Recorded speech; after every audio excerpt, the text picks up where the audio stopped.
আমার মা নাই, আমার বাবা নাই, দয়াল রে দয়াল।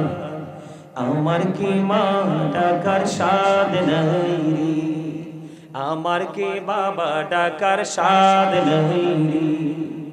ঘরে যাইয়া সবাই দেখে মা জননীর মুখ, বাবা যখন মাথায় হাত দে ভুলে যাই সব দুঃখ।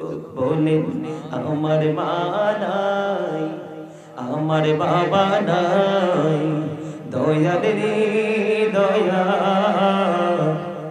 আমার কি মা ডাকার সাদ নাই রে, আমার কি বাবা ডাকার সাদ নাই রে।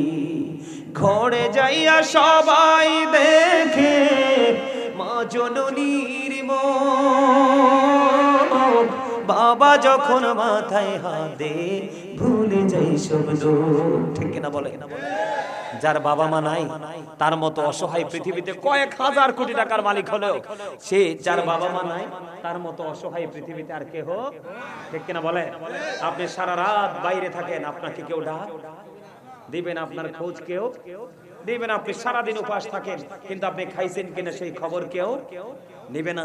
এই জন্য আমাদেরকে বাস্তব কথা হলো আমলের পাশাপাশি বাবা মাকে ভালো বাসতে হবে, তাদেরকে সম্মান করতে হবে। ঠিক কিনা বলেন? আরো জোরে বলেন ঠিক না বেঠিক? আরো জোরে বলেন। হ্যাঁ, কাউসার ভাইটা কি? ও মা গো মা খাইছে।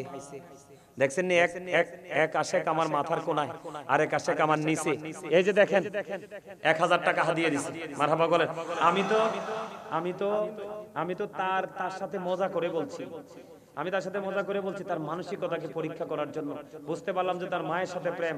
শুনেন, আমি যখন এই বছর প্রথম বছর আসছিলাম, শুভ যেই বছর ইন্তেকাল করছে, কি করছে? যেই বছর শুভ ইন্তেকাল করছে, এই বছর যখন প্রথম আসছিলাম,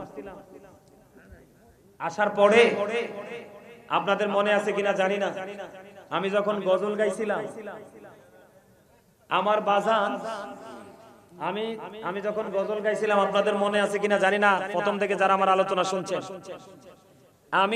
আমাকে আমার বাজান ভালোবেসে যে হাদিয়াটা দিয়েছে, ঠিক গজলের হাদিয়াটা ঠিক সেম ছিল। মারহাবা বলবেন না?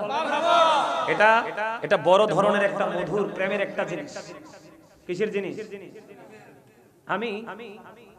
আমার লেখা, উনি যেহেতু 1000 টাকা হাদিয়ে দিয়েছে বাবা মার কথা শুনে, আমি সেই ক্লাস 9-10 থাকতে মায়ের শানে একটা গজল লিখেছিলাম।